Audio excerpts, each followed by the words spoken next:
और वहीं मोदी सरकार के खिलाफ लाए गए अविश्वास प्रस्ताव पर चर्चा और मतदान कब हो, ये कल तय करने की बात कही जा रही है। लेकिन उससे पहले सरकार और विपक्ष के बीच एक बड़ा शक्ति प्रदर्शन हो सकता है और यह है दिल्ली सेवा बिल पर। अब दिल्ली सेवा बिल की बारी है, क्योंकि यहां पर यह बताया गया कि कल इसे लोकसभा में पेश किया जाएगा। ये एक महत्वपूर्ण खबर इसको लेकर के मिल रही है और गृह मंत्री अमित शाह कल इसे लोकसभा में पेश करेंगे। हालांकि कहा गया कि चर्चा शायद इसके बाद इस पर कराई जाए। और आपको बता दें कि ये बिल जो है सांसदों को पहले ही बांटा जा चुका है। शनिवार को ही सभी लोकसभा सांसदों को ये बिल दे दिया गया था और इसमें कुछ खास बातें हैं। National capital civil services authority बनाने का प्रावधान इसमें किया गया है। NCCSA ये एक अथॉरिटी बनाई जाएगी जो कि दिल्ली में अफसरों के ट्रांसफर, पोस्टिंग और विजिलेंस से जुड़े मामलों पर फैसला करेगी। इसमें दिल्ली के जो मुख्यमंत्री हैं वो अथॉरिटी के पदेन अध्यक्ष होंगे। दिल्ली के मुख्य सचिव और प्रधान गृह सचिव को भी इस अथॉरिटी में शामिल किया जाएगा, यानी 3 सदस्यों की ये अथॉरिटी होगी। इसमें बहुमत से फैसला होगा और अथॉरिटी की सिफारिश पर जो दिल्ली के उपराज्यपाल हैं वो फैसला करेंगे।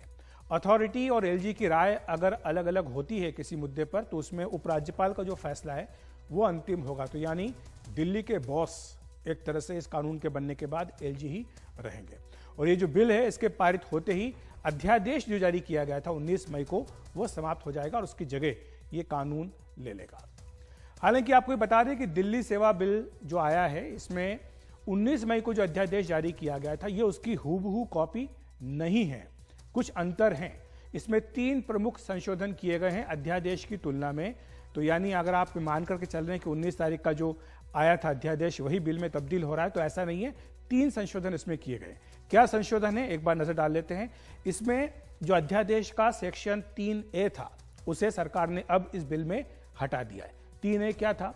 इसमें दिल्ली विधानसभा को सेवाओं संबंधित कानून बनाने का अधिकार नहीं दिया गया था। तो ये 3A जो था उसको हटा दिया गया है। यानी अब जो ध्यान है वो बिल के अनुच्छेद 239AA पर है, जो कि केंद्र सरकार को national capital civil service authority यानी NCCSA बनाने का अधिकार देता है। पहले अथॉरिटी को अपनी गतिविधियों की वार्षिक रिपोर्ट दिल्ली विधानसभा और संसद दोनों को ही देने की बात उस अध्यादेश में कही गई थी कि आपको अपनी एनुअल रिपोर्ट दिल्ली की विधानसभा और संसद को, अथॉरिटी को देनी होगी। लेकिन अब ये जो बिल लाया गया है इसमें इस प्रावधान को भी हटा दिया गया है। तो ये भी एक महत्वपूर्ण संशोधन किया गया है। तीसरा महत्वपूर्ण संशोधन क्या है? विभिन्न अथॉरिटी जो है दिल्ली सरकार की, बोर्ड है, आयोग है और जो वैधानिक संस्थाएं हैं, इनके अध्यक्ष और सदस्यों की नियुक्ति के बारे में जो प्रावधान है उसमें अब ढील देने का फैसला किया गया है। इसके बारे में प्रस्तावों को उपराज्यपाल और मुख्यमंत्री को देने से पहले केंद्र सरकार को देने की बाध्यता नहीं होगी। तो यह प्रावधान भी इसमें से हटा दिया गया है। और 3 जो प्रावधान हटाए गए हैं उसमें एक नया प्रावधान भी जोड़ा गया है और वो ये है कि दिल्ली सरकार द्वारा बोर्ड और आयोग की नियुक्तियां उपराज्यपाल इस अथॉरिटी की सिफारिशों के आधार पर ही करेंगे। तो ये एक महत्वपूर्ण संशोधन इसमें किया गया है।